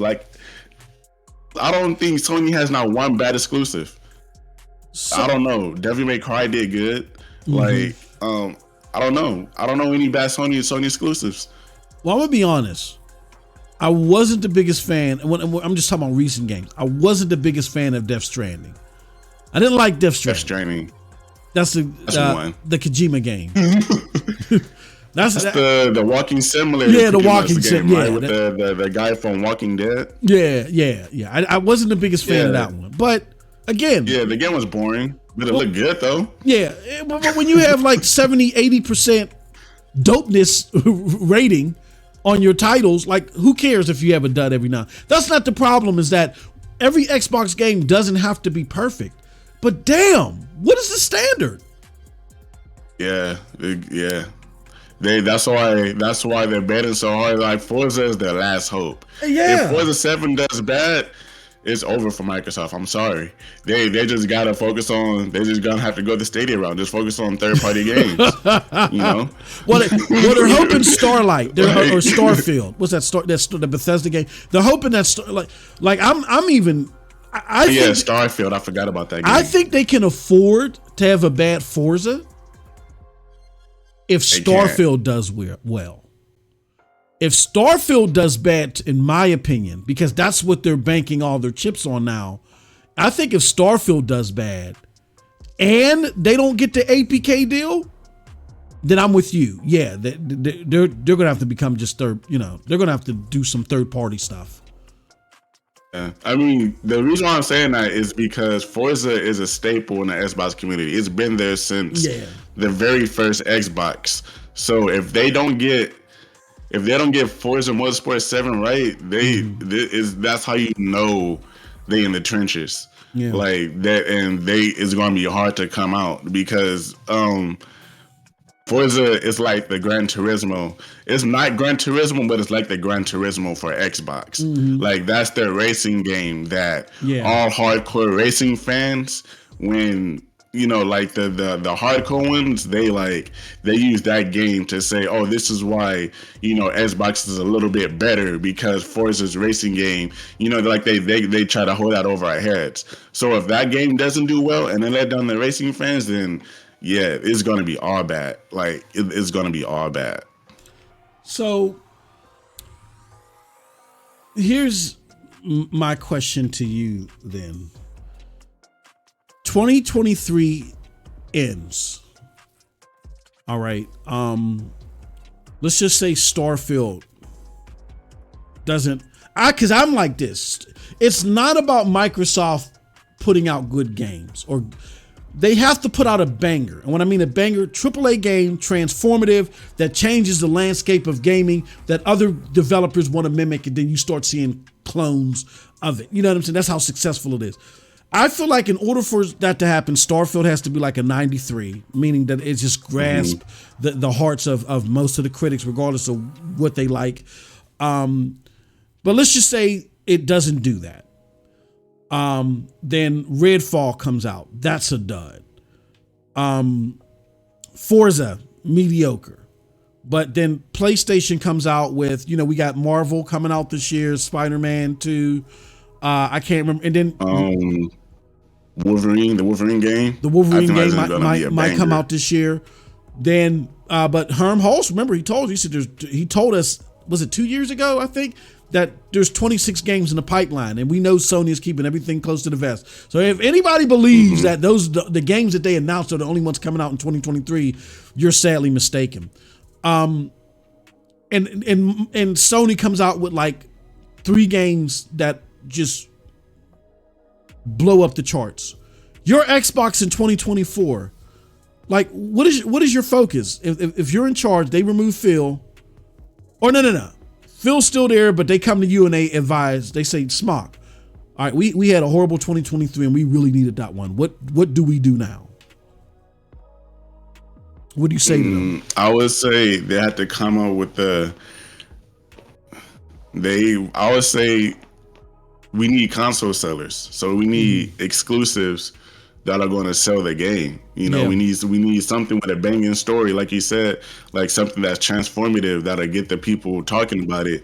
We need a game like that. We need to focus on console sellers. We need our system sellers. Yeah. It's going to be tough because though I think the one thing that Sony has going for it that Xbox doesn't is, like you said, production. They not only do they have video game, but they got access to movies, to the big screen in people's homes. Yeah, that's like icing on a cake. Like not only to produce Game of the Year games are possible. I still think God of War should have won, but that's a different debate. Yeah. But they have games that they can make movies out of. Yeah. You feel me? Xbox ain't got that. Yeah. They don't got that. They can't make movies out of their games. They can try, with Halo. But it's not gonna the quality won't be the same. I think there is just some things that Xbox cannot do that Sony's going to be able to do, just like there were some things that Sony couldn't do that Xbox could do. I think where Xbox effed up is what made the 360 so great is they continued the trend of the OG Xbox where they focused on Western development. You got to remember a time where PlayStation was pretty much solely Japanese development.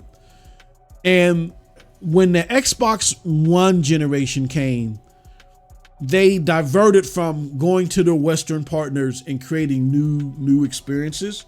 And Sony took their formula and ran with it.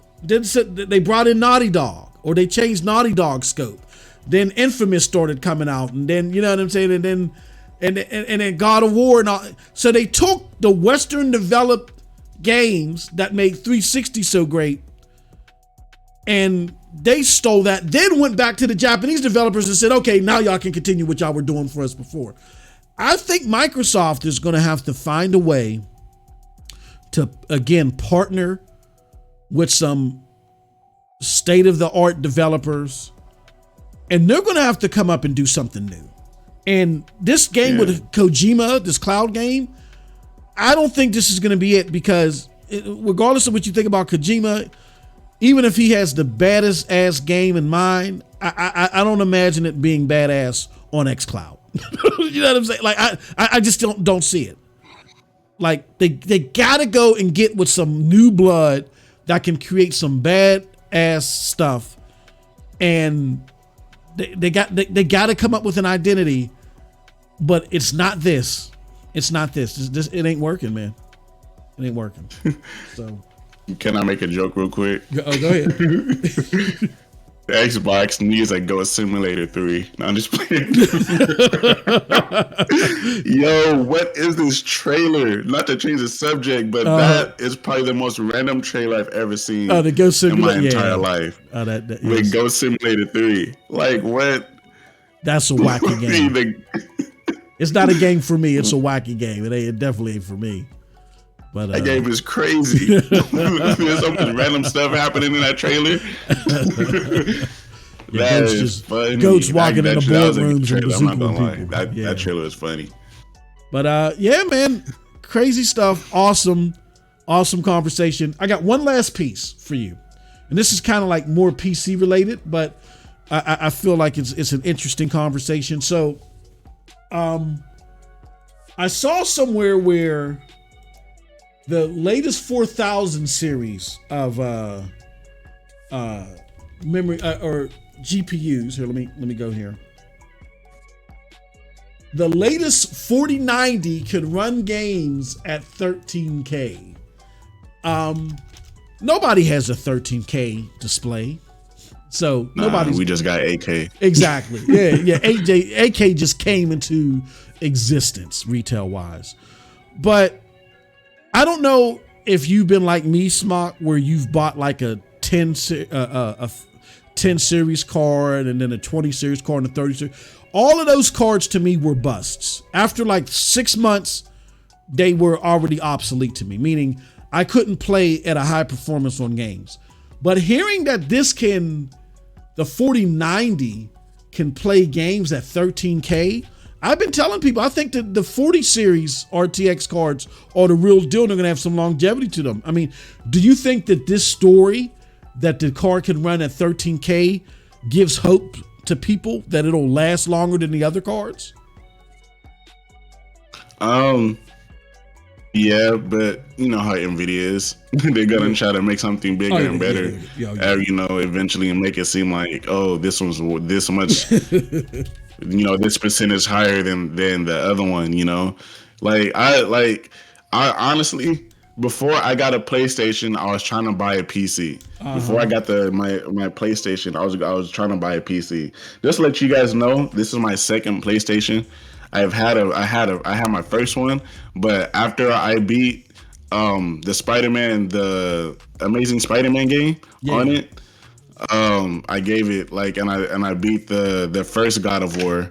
I gave it to my brother. Oh, okay. Not and I gave it away. So after Stadia shut down, I was getting my refunds in. The refunds was hitting. You feel me? Like they was coming in hot. They gave those refunds. I had like money in those. I didn't realize how much money I spent on Stadia until I started getting money. I'm like, dang, I spent that much money. Yeah, Jesus, Jesus.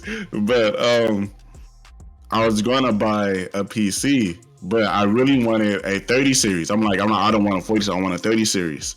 Bro, those things are expensive. Yeah, those things are expensive. Almost like $2,000. Like to get a PC with a 30 series, that's gonna hit you for over $2,000. Yes, I think. Yeah, I'm like, yo. So I didn't even look at the 40 series price for the PC to build a 40 series. I'm like, dog, that's too expensive. Yep. I'm cool. You know what? The first thing, as soon as I seen the price, and then I was like, let me just get a PlayStation. Let me get a PlayStation, and I still spent over. I got the bundle. I got the Ragnarok bundle, the God of War, and from GameStop. I got the very last PlayStation from GameStop. So lucky you. Yeah, and I bought 3 controllers. Oh wow! I bought the Miles Morales. I bought Gran Turismo 7, and I bought Assassin's Creed Valhalla because I need to finish that game. Because they just released Eivor's final chapter. Yeah. Like not too long ago, and I wanna complete that before I buy this Assassin's Creed game. I was gonna be focused on Bond. I forgot his name, but I wanna finish that game. Old Blood said, I want a 4090, but ain't no effing way I'm paying $2,000 for. Yeah, I'm with you, brother. Yes, exactly. They're good, but bro, those prices. Yeah. This is why people are saying, hard to build PCs. I'm like, it's not hard to build a PC. It's expensive to build a PC. If you want a PC, if you want to play games at 4K on a PC, you're gonna have to spend over a rack. You can't budget performance. Exactly. You know? And here's the problem. When you go pay that $2,000 in 6 months, it's not going to run 4K anymore because the next game is going to be more demanding. You know what I mean? Like it's really a trip. But I really do think that these 4000 series cards, the 4090 in particular, with the ability to do 13K, and hopefully the DLSS 3 can extend that life from like 6 months to at least like a year and a half or something like that. Have you seen how big those cards are? Oh yeah, how big those graphics cards are? Oh my God. Yes. Those things is huge. Yeah. Those things is huge. It's like they show it's almost as tall as the it's almost as tall as a PlayStation. Yep. A lot of people are gonna have to rebuild their computers doing luckily I have exactly a case. And that's what a lot of people was talking about. Yep. It's like it's not just a simple plug and play graphics card. No, you're gonna need a bigger shell just to fit the graphics card in there. Bruh, that's insane. And then the power that's gonna be outputting that you need to run that 40 series, that electricity bill. Yeah. Yeah. That's why I like GFN. There's a lot of factors that's going into that stuff. So I'm like, let me just get a PlayStation. Let me just get back to Sony, the old faithful. Yep. Yeah, PlayStation was my first turn to, but then having that 4080 tier, is cool too. I love that 4080 tier. But oh my gosh, man, yeah, it's expensive. So I mean, have some hope into, the longevity of the card. But I'm with Smock. They're going to find something. Like there's going to be DLSS 4, And here's the slick stuff that happens every now and again. Even though the card may be good on various aspects, NVIDIA is always creating new products to go with it. Reflex and NVIDIA Reflex and all this other stuff. So the 40 series card may be able to do Reflex, but the 50 series card is going to have Reflex 2 in it, and you got to get the 50 series. You know what I'm saying? It's a lot. It's a lot. So the one thing kind of negative that I heard about 50 series cards is overheating. Because I don't know if it's the cards part. I mean, the graphics cards part, or if it's because the pieces that they're built in don't have enough, the fans aren't running at enough speed to keep the cards cool. I don't know which one it is, but I've seen talks around overheating with the 40 series cards. Yeah, no, I believe it. I mean, that thing is so damn big. Yeah, thing's a monster. Exactly. Well, ladies and gentlemen, that's today's show, man. It was a hell of a show. Thank you, Juan, for coming in. Since it ain't dead, I'm playing it right now. That's funny. Oh yeah. Ron is. Wait, are the servers actually shut down, or are they still running? No, it's done. It's done. Okay. It's done for close on. I haven't been back. I think I touched Stadia in December for the Crew 2 because I had an update that I really wanted to play. Yeah. I'm like, bro, the one thing. Okay. I will say that before we go, I want to say this. Gran Turismo may look better. Motorsport 7 have